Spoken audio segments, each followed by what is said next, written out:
another episode of Game Day Feast. Today I'm going to be bringing you what I think is the best game day food, and that's chili. So chili has a lot of different renditions depending on the region, so I'm going to be making you my style.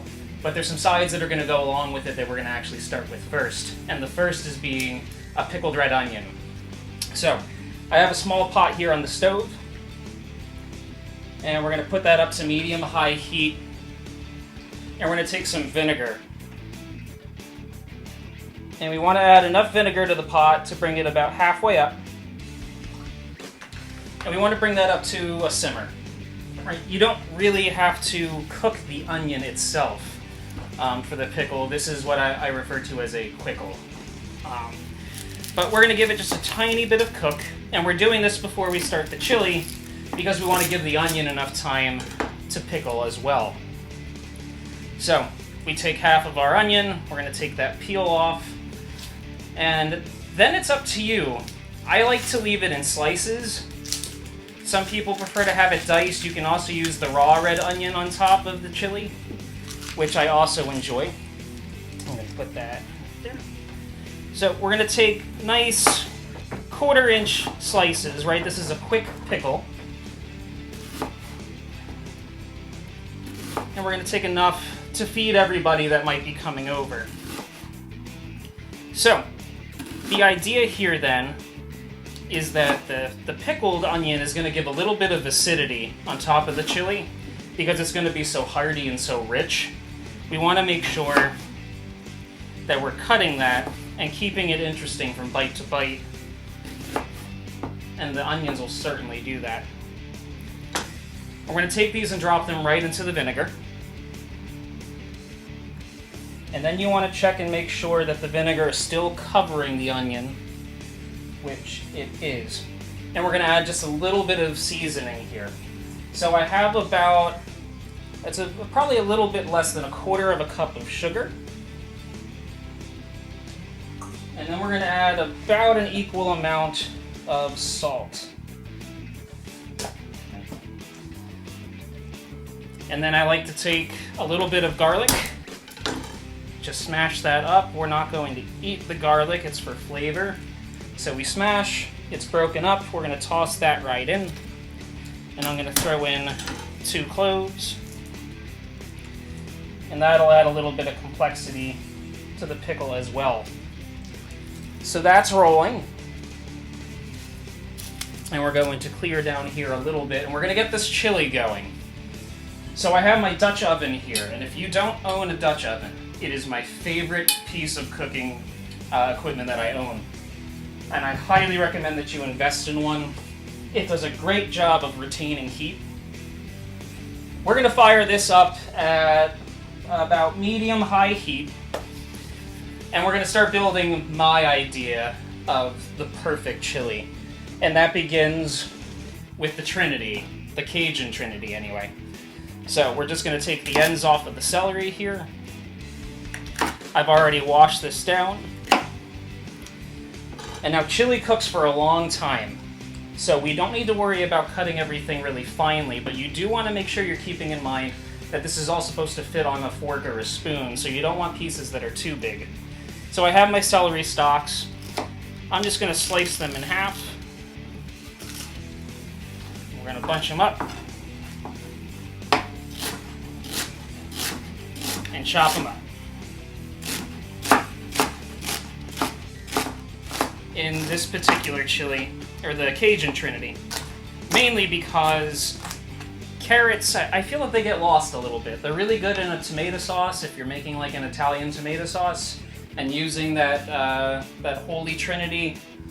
But in New Orleans, and we're just adding a little bit of olive oil to the pot. In New Orleans, carrots don't grow very well. So they replace it with green bell pepper. We're going to dive into that in just a moment. So there goes 4 stalks of celery. Now we're going to dive in with the yellow onion. The red onion I think eats a lot better raw. The yellow onion I like a lot more when we cook it down. So take off our end. Same thing with the other. And as the weather's starting to get colder here in New Jersey, I just get really excited about the idea of chili. Ironically, it's beautiful outside today. We had a lot of cold weather, and all of a sudden, New Jersey decided it was going to be summer again. But that's kind of a running joke amongst New Jerseyans. We get all 4 seasons every day. You wake up in the morning and it's winter. By mid-morning, it's already spring. In the mid-afternoon, it's summer. In the evening, we're back to fall. So it's, a little bit hard to judge when it's time to actually start busting into these winter seasonings. So we're going to chop this up, and I can hear my pan sizzling already. Again, it's chili. Keep it hearty. I'm just going to slice through toward the root end once. 3 chops through the top. Keep it nice and chunky.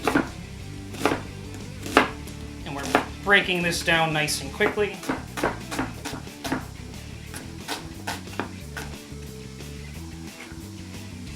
I can already feel it getting to my eyes a little bit. But trick of the trade, apparently, is the sharper the knife, the less the onions make you cry, because they don't put the particles into the air as much because it's clean cut. So, there we go. Same thing, right into the pot. We're going to give this a little stir.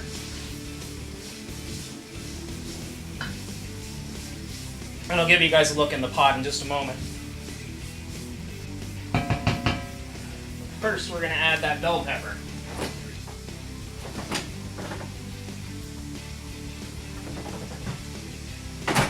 So again, the bell pepper replaces the carrot for the Cajun Trinity. Top comes off. Take down our sides. Chord it nicely. I try not to waste, so I'm going to take off around the stem as well. Good. And nice and big once again. And we're just going to bunch that up and cut it up just like the celery.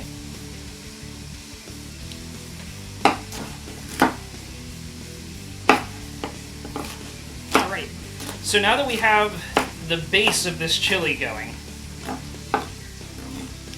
we want to make sure that we develop the flavor right from the beginning. And that all begins with seasoning. So let's take a look at the pot and see what's going on. Okay, so everything's sizzling away here, and we're just going to give this a quick stir. You could use a wooden spoon. I happen to just be using this giant rubber spatula. There's no method in the madness. And we can already smell the aroma of these veggies coming off. So what we're going to do is what we need to do with all good food, and we're going to add some salt and pepper. And chili is a dish that's all about layered flavors, and we need to be seasoning constantly throughout the process. So a little bit of black pepper. And we don't need to go real heavy right off the bat. And then we're going to start talking about some other chili seasonings in a moment as well. But our pickles are already starting to come to a nice simmer, so at this point, what I try to make sure that I do is add a little bit of black peppercorns. I just like the flavor that they give. Maybe 10 or 12, and we're going to turn that heat off. And I don't mind if a little vinegar gets into my chili, so we're just going to give that a stir. It's off the heat. We're going to let that cool down. Right. And let's start talking seasoning. Alright, so everybody flavors their chili differently, depending on the spices that you want to use. What I think is really important is that you're just finding that nice blend of spice as well as something a little bit savory or herby, and trying to bring those flavors together with the sweetness of the tomato. So what I have is a really simple chili rub that I start with, but there's not so much a recipe here other than I know the flavors that I want to come out, but as I continue to cook it, I need to figure out, depending on each individual batch of chili, what it needs. So we're going to start adding some of those. The first one being chili powder. So what I like to do is start with about 1/4 cup. Some crushed red pepper flake for heat. Just a nice little shake. A little bit of cayenne pepper. Probably about a teaspoon. Ground cumin, which is a spice that more people need to be using. It what brings a lot of flavor, especially if you like Indian cooking. And then some oregano. And I'm going to add about a tablespoon of that. And we're going to stir this up with a little bit more oil. Maybe a tablespoon or two. And as these veggies continue to cook, we're going to start creating basically a seasoning paste. And it's going to bring all of that rich flavor that we want in the chili into these veggies, which is going to be the base of the chili. And then we'll be able to keep layering those flavors throughout the cooking process. So you can see how the seasoning has really started attaching itself to each of the veggies, and they become this darker color. We're going to let this cook for about a minute, and then we'll be able to start talking about adding the beef. Okay, so now I need you to trust me here. Little madness. But what I like to make sure that I do at this point in the game is remove the veggies from the pot temporarily. I'll explain why after I do this, hopefully without burning myself. Keep in mind with a Dutch oven, the entire thing is a coated cast iron. So those handles are going to be really hot if you've been cooking for a while in there. Okay, so big old pot of veggies. So some of those spices have darkened in the bottom of the pan. So what we need to do is deglaze the pan and bring that up. So what I've done is poured 1/2 cup of an IPA. I don't advertise drinking on my show because I'm a high school teacher. And I don't want to be advertising alcohol for any of my students. But when you're cooking with it, it cooks out. I don't feel bad about doing that. But that's why, in case any of you are the ones that have messaged me and asked why I don't do drinks. So, what we've done now is we've brought everything up on the bottom of that pan while adding flavor, and I'll give you a look here. So, you're going to see that I've been able to clear the bottom of the pan, and it's not dark anymore, and we've brought all that flavor, all of those spices up into the liquid, which is going to help us to season our food. I like to take things in and out of the pan a lot more than most people do. Bear with me once again. So we're going to take this beer. That's going on the veggies. Make sure you're using an oven-proof bowl that you're pouring into. We don't want to break the bowl. Okay, and you can hear the sizzle there. We're going to add a little bit more olive oil. You can use whatever oil you like. And now it's time to start cooking the beef. Whenever possible, I always try to shop locally. I got this beef at a local market. So, it's nice ground chuck. I try to go a little bit leaner just for health reasons. So this is an 85/15, and I'm using about 2 pounds because we're making a big old bowl of chili. Okay. And I'm just going to wash my hands up real quick. I'll be right back with you guys, and we're going to start making the perfect bowl of chili. So we've got the chili going here. I've taken the ground beef and I've broken it down. You could use a chuck steak, like the actual steak, or whatever blend of beef you want, or you could even play with the meat. Do a chicken chili. Living out here in rural New Jersey, we've even seen like venison chili. So as we get this cooking down, we need again to remember we're layering flavors. So we come back with a little more salt, okay, a little more pepper, And then you want to start thinking about those chili seasonings. Add some oregano.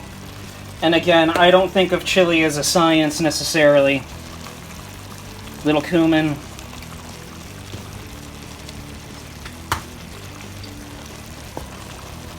Little chili powder. Right. And we're going to stir that up and get that going. And then it's about patience. We want to let that beef cook, and we want to render out that fat. And then we're going to start building the chili into something that you'd more likely see at a restaurant. So when it comes to the history of chili, it's a dish that's actually a little bit contested, because a lot of people want to say that it has Mexican roots. And based on my Mex-American sort of style of cooking, that interests me. But it actually seems to stem more as an American dish, straight out of Texas, San Antonio in particular. So what would end up happening is people were moving west, and as they're starting to lay down their roots, obviously money and food could be an issue. So what people ended up doing was starting to take the food that they had and cooking it into these stews, which would later lead to the chili queens. They were these amazing women who would sit outside in these little stands, and they would sell what they would call a big old bowl of red, which would later become known as chili. So in Texas, we see that that's really the rise of what we traditionally know to be chili today. And then as it's made its way around the country, the way that it's prepared is different. There's green chilies, there's chilies with beans. In Cincinnati, they make what they refer to as Cincinnati chili, which is a chili served over a bowl of spaghetti with cheese and onions and things. It's delicious. So it looks like the beef's about done. I just have to grab another bowl, and then we're going to take a look at the next step here. Okay, so a few things are going to happen here to start bringing this together. I'm going to turn the heat down to low. I want to scrape this up, right? There's a lot of fat that is cooked out of the meat at this point, and I think that this is the most important step to cooking my style of chili. And we have to get rid of that fat. So, in order to do so, we're going to grab my pot holders. I have a little strainer over. I'm using a baking tin, actually. And we're going to pour that fat out. Do not pour it down the drain. So the strainer is going to catch the little bits of meat that are going to come out of there. And then you're going to have that bit that falls out at you. Alright, wipe the fat off the bottom of the pot. Back onto the fire. We're going to take that strainer,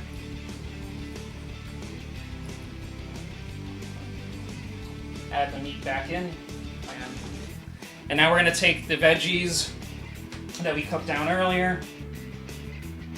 They've been stewing, they go back into the pot. We're going to stir this up. Okay, so you can see now that all the veggies are incorporated. The color is a little bit brown from all the herbs and spices. What we need to do at this point is to give it a quick little taste. So there's heat that I'm getting, but I'm not getting a whole lot of the savory, of the oregano, of the salt, or the pepper. So we're going to adjust that now.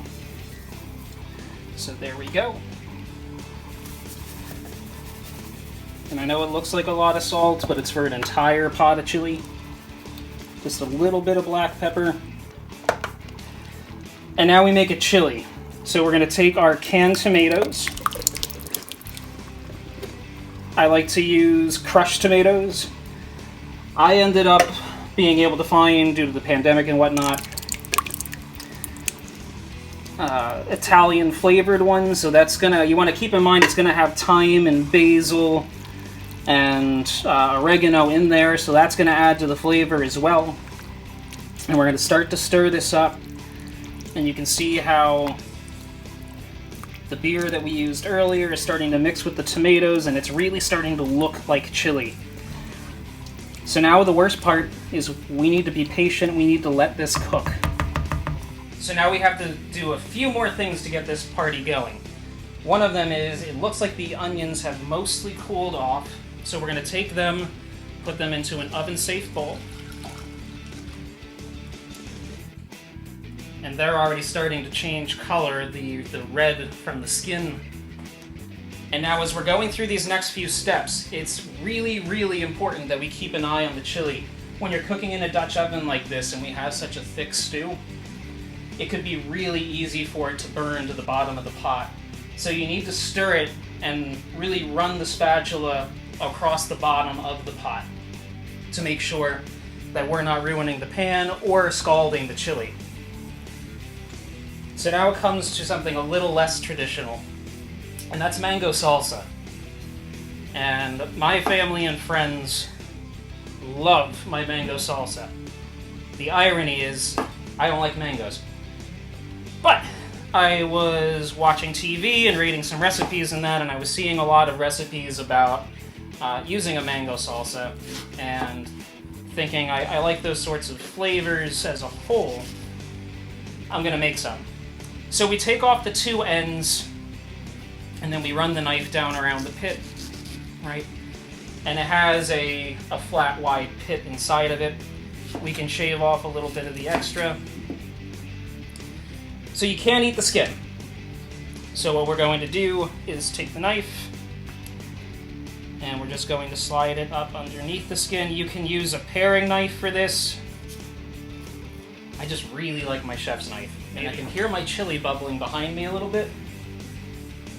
So again, we want to make sure that we keep stirring that, keeping it off the bottom of the pot. Let it cook perfectly. So now we need to think salsa. Okay, so we're going to take these down nice and thin. We're going to stack them up.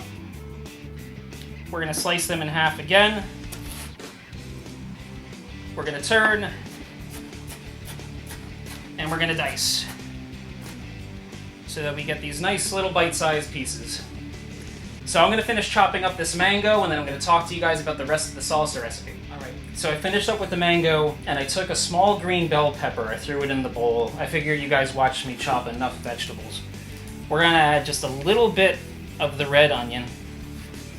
And the key to making this cutting board salsa, right, is to make sure that we're keeping everything about equal sized, so that when we're eating it, we're not getting a whole lot of extra, bell pepper or onion or something.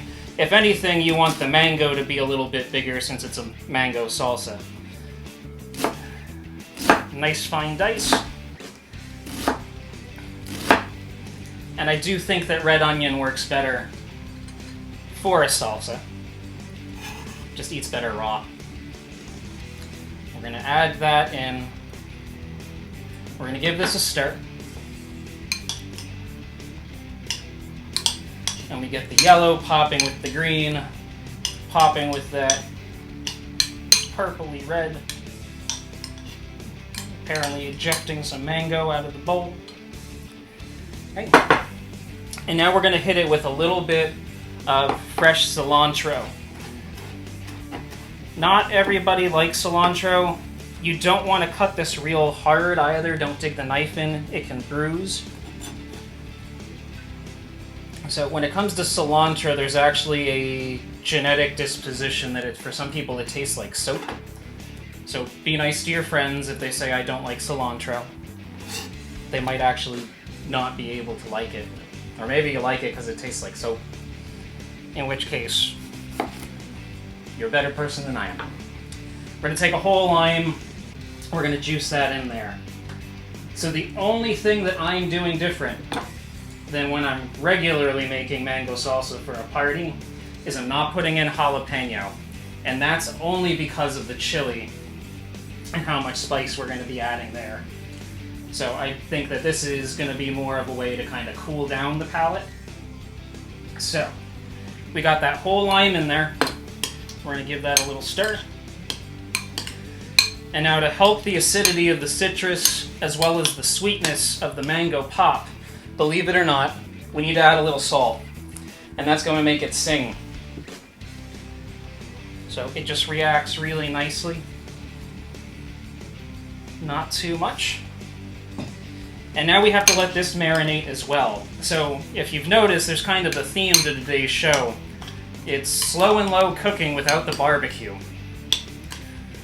So the chili is bubbling away. I have that on a nice low heat now as well. And we're going to get the mango salsa into the fridge. And we're going to check back in on that chili after about an hour, stirring it every 7 to 10 minutes. So I'll see you guys soon, and we're going to take a look at that chili. Alright, so the chili's been going for a little over an hour at this point. I've been in here every 10 minutes or so, just making sure to scrape anything up from the bottom of the pan, making sure that it's not burning. Right. Same thing along the sides. So now I'm going to do something that is highly debated and is going to anger some people. But I'm going to add beans to the chili, which I know is not, acceptable in Texas. I'm sorry, Uncle Tom and Julie and Tyler. I have part of my family that lives in Texas. I do like a little bit of bean in my chili. So we see that the chili's bubbling away. It's starting to thicken up a little bit. We're going to add a can of pinto beans, right, which I've already drained. I'm just going to stir those in. So, when it comes to learning how to cook and finding my passion, I really owe a lot of that to Alton Brown. His Good Eats taught me so much about cooking and about a love for food. If you haven't been watching his Quarantine Kitchen on YouTube, it's been hysterical and so much fun. And he just does so much for the cooking industry, and I need to thank him for everything that he's done. He verified that beans belong in chili. I think if you're using ground beef, the beans really add a little bit something else. If you're going more of a classic chili con carne, where you're using steak or like beef cubes and you're going to pull it, then you can kind of allow the beef to speak for itself. So I'm going to let this go. I'm going to keep checking that seasoning over the course of the next hour or so, and then we're going to be able to dive in and start putting this chili together into an awesome game day feast. So it's that time. I've been letting this cook for about 2 to 3 hours on low heat the whole time. You just want to let those flavors blend and make sure that you're adjusting those seasonings to get it exactly where you want to. So let's take a quick look. So we can see that this is cooked down, it's gotten nice and dark. We're going to grab a ladle here. Because we skimmed that fat out, we're not seeing that oil slick on the top. This is just a nice tomatoey broth. You can see all those veggies, the beans, the beef, everything that you want in a good chili. So when it comes to chili, I like to serve it in a nice crock. I just think it adds a little bit to the presentation, and it helps to keep everything warm. Take 2 nice ladlefuls. You can see the steam just coming off of that.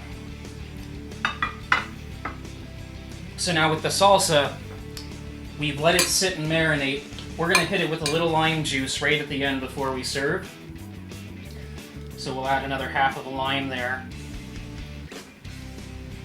And we're going to serve this in its own little salsa bowl. Now you can pick up something that looks just like this at your local dollar store, and it adds just to the party feel of everything. So there we go. Then we're going to hit just a few of those red onions on top of the chili, as well as a sprinkle of cheese. So we're going to let that steam a little bit. We'll mix that in. A hit of fresh cilantro, just pull the leaves for a little bit of green color. And it's going to add some nice flavor. We can throw a little bit of that onto the salsa as well. Great. And then a little nod to Texas. We're going to throw some Fritos. So they'll make Frito pies, where you take a little bag of Fritos, you put the chili and the cheese in there, and then you mix it all up. You break up the chips and it turns into this, you know, nice little textural moment. You could also serve this as an appetizer and spoon the chili onto these little scoops with a little bit of cheese, maybe even bake them in the oven. Okay, it's time to give this a try. I like my chili with some heat, so I'm going to add a little bit of hot sauce. I made sure to underspice it just a little bit so that people can add more heat to their chili if they like to. It's still really hot. How about we throw it on the chip?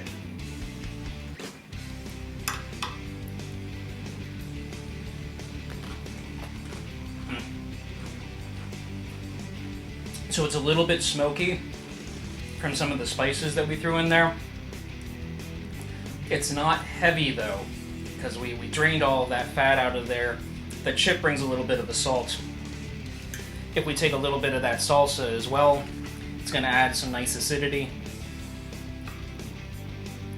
And you can serve this big family style at your party and just let people add and mix and match whatever they want to.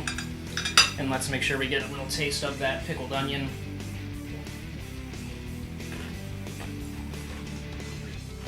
And there's the perfect bite.